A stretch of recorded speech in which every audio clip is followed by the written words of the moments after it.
Selamat pagi. Assalamualaikum. Saya sebagai rakyat Indonesia yang cerdas ingin juga rasanya berpendapat mengenai program yang sangat bagus Presiden Prabowo, makan bergizi gratis. Karena beberapa tempat di Indonesia memang anak-anak sekolah tidak mendapatkan makanan yang bergizi karena orang tua tidak mempunyai cukup biaya atau ada juga orang tua abai terhadap anaknya. Tetapi memang terus terang sejak awal saya tidak menyangka kalau kemudian pelaksanaannya menggunakan cara yang diterapkan selama ini. Karena bagi saya sudah melihat bahwa peluang untuk korupsi itu sangat besar sekali. Sangat besar. Sulit diawasi. Dan membutuhkan biaya sedikit ekstra, ya kan? Karena butuh itu, butuh ini, butuh perangkat, butuh transportasi, butuh juru masak, butuh segala macam. Padahal sebetulnya tadi saya berpikir bahwa MBG itu akan diserahkan kepada sekolah. Karena di setiap sekolah itu ada koperasi sekolah. Di mana di situ di dalam koperasi sekolah biasanya terlibat itu para guru, murid, ya. Bahkan orang tua murid ikut serta bergabung di dalam koperasi itu. Saya berpikir tadinya MBG itu pelaksanaan di lapangannya ya koperasi sekolah. Lalu koperasi sekolah itu akan mengelola kantin sekolah mereka masing-masing.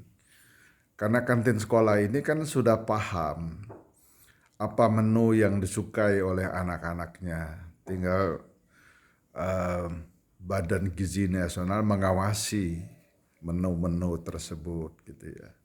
Lagi pula pengawasannya sangat gampang ya. Dan kantin-kantin sekolah itu tidak membutuhkan investasi seperti yang dilakukan MBG sekarang. Itu investasi yang mubazir dan mahal menurut saya. Kantin sekolah tidak memerlukan penambahan biaya yang sangat besar seperti itu. Paling mereka hanya yang selama ini kantin-kantin sekolah itu yang rata-rata sangat kecil gitu. Mungkin hanya diperbesar ruangannya buat makan siang ya. Atau kalau ada sore ya makan sore. Sekarang ini pelaksanaan siswa makan di ruang kelas itu sebetulnya menurut saya tidak memberikan contoh yang baik. Ya. Ruang sekolah itu bukan untuk makan. Ruang sekolah itu untuk belajar. Tapi kalau mau makan, ya makanlah di kantin sekolah. Nah, tinggal pemerintah bantu koperasi sekolah untuk memperluas ruang kantinnya, ruangan buat makan bagi siswa ketika dia istirahat untuk makan. Jadi banyak yang kita dapatkan, saya membayangkannya selama ini seperti itu gitu loh. Kenapa di situ? Karena satu,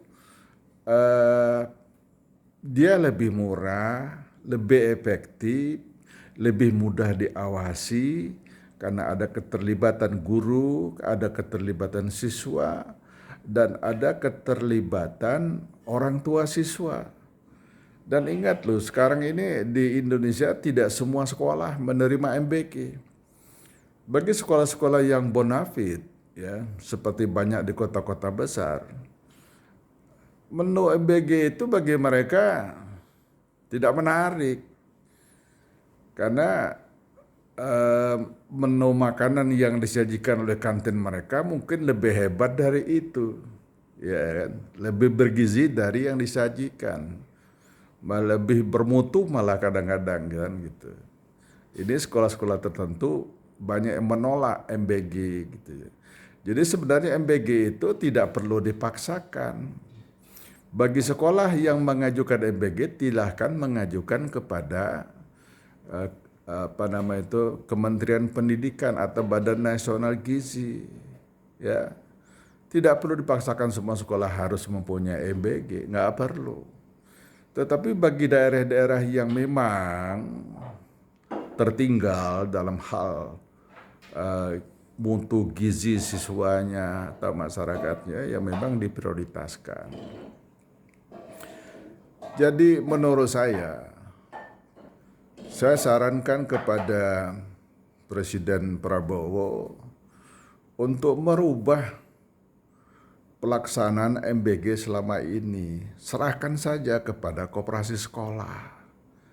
Dan koperasi sekolah akan menyerahkannya kepada kantin, akan mengelola kantin sekolah.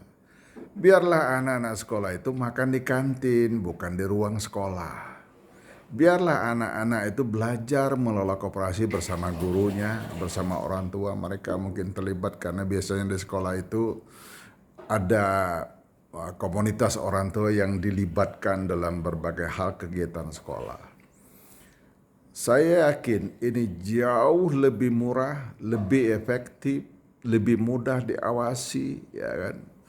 Dan mungkin lebih cepat, ya. Dan saya yakin itu tidak akan mempengaruhi pertumbuhan ekonomi nasional, bahkan lebih hebat menurut saya. Karena sekolah-sekolah sekarang ini